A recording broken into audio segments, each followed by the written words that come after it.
Hey everyone. So I wanted today to talk about serial EKGs and their importance. And I feel like the best way that I can convey my message is through a story time and a personal experience of mine where serial EKGs were crucial. So let's talk about it. To set the scene, I'm at the fire department and we are called as backup to another station that happens to be out on a call. So it does take a little bit to get to this patient's house. And en route, the dispatcher advises us that the patient does have diabetes, is feeling sick, appears to possibly have had a syncopal episode in the bathroom, and is diabetic. I don't know if I said that.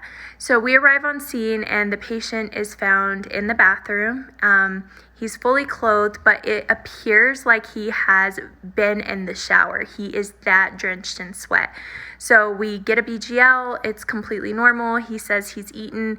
He said he was just sitting on the end of his bed watching TV, and he just kind of had this rush of like nausea and feeling like his stomach was upset. So he went to go to the bathroom, and when he went in there, he had a syncopal episode and started sweating.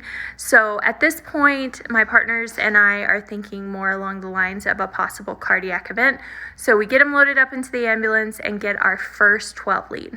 So as we're obtaining the 12 lead, we're getting vitals, which everything seems pretty normal. And the patient, in fact, tells us that the chest pain is reducing, and this is prior to the nitro administration. It's not gone, but it's reducing, which typically you don't see the pain just reduce with an actual STEMI.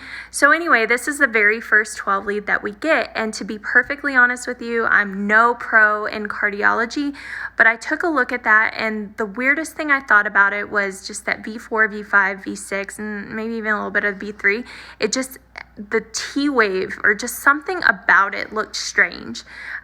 So we go en route to the hospital. I call it in as just chest pain, and I don't call it in as a STEMI, and we treat it. And the patient ultimately tells us that his chest pain is back. So even though we were just about a minute away from the hospital, we were really close, I decided to go ahead and grab another EKG and just take a look and cover my bases. And I almost had a freaking heart attack when I realized that this guy was having a freaking heart attack. As you can see, ST elevation formed, and yeah, so serial EKGs, paramount, utmost importance. And I had to walk in and tell the staff that I had an active STEMI. They were not too thrilled with me, but once they saw that it wasn't 10 minutes ago, then they were okay with it. But yeah, take more than one 12 lead.